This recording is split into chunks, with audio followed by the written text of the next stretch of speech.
pas de dire il y a un an jour pour jour, le 4 septembre 98, Omar Haddad devenait un homme libre. Omar Haddad avait été condamné à 18 ans de prison pour le meurtre en 91 de sa patronne, Ghislaine Marchal, un meurtre qu'il a toujours nié, on le sait.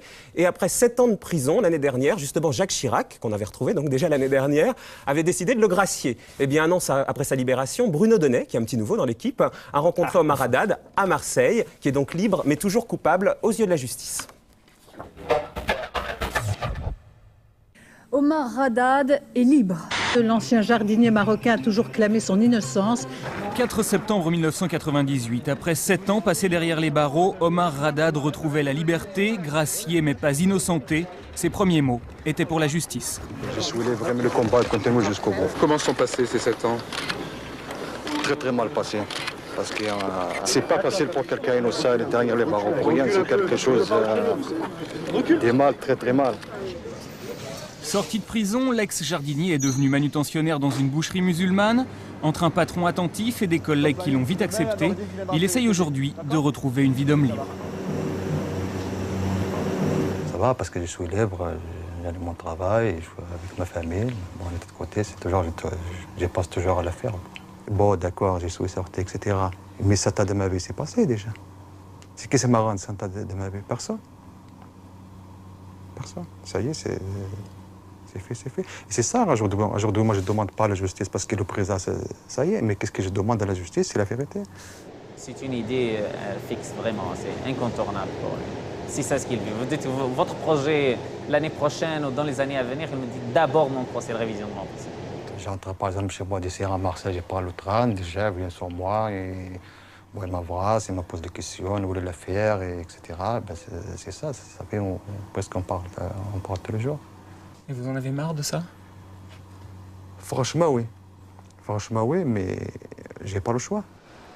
Si Omar Haddad peut croire en la révision de son procès, c'est en partie grâce à cet homme. Mandaté par Jacques Vergès, le détective privé Roger-Marc Moreau a réalisé au cours de cette année une enquête qui l'a conduit jusqu'en Tunisie, où il a pu recueillir un témoignage capital. C'est elle qui a répondu, qui est là. Qui est là? Qui est là, Elle a répondu comment? Par l'interphone ou de vive voix? de vive voix. De vive voix. Oui, de vive voix. Ce témoin apporte la preuve que le lundi 24 juin 1991, des personnes se trouvaient à la chamade alors que Madame Marchal était déjà décédée et que l'on n'avait pas encore retrouvé son cadavre.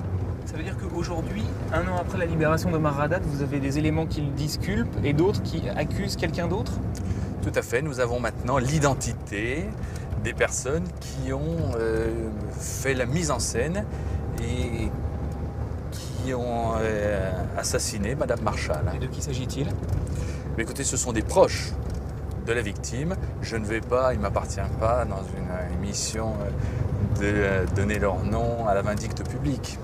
L'avocat d'Omar Haddad a depuis déposé en janvier dernier une demande pour que le procès soit révisé. Actuellement, la justice examine le dossier et entend les nouveaux témoins. Alors, est-ce que vous avez une chance d'aboutir? Écoutez, je ne veux pas lire dans le bar de café, mais je pense que les éléments que nous avons apportés sont assez nombreux et introduisent un doute suffisant pour que nous puissions espérer une décision favorable. Et c'est quoi la prochaine étape? La prochaine étape, c'est la décision de la Chambre criminelle de Cour de cassation d'ordonner ou pas un nouveau procès. Pour l'heure, aucune date n'a encore été fixée. La justice peut d'ailleurs refuser de rouvrir le procès. Depuis 200 ans, la commission de révision des condamnations pénales n'a modifié que 6 jugements.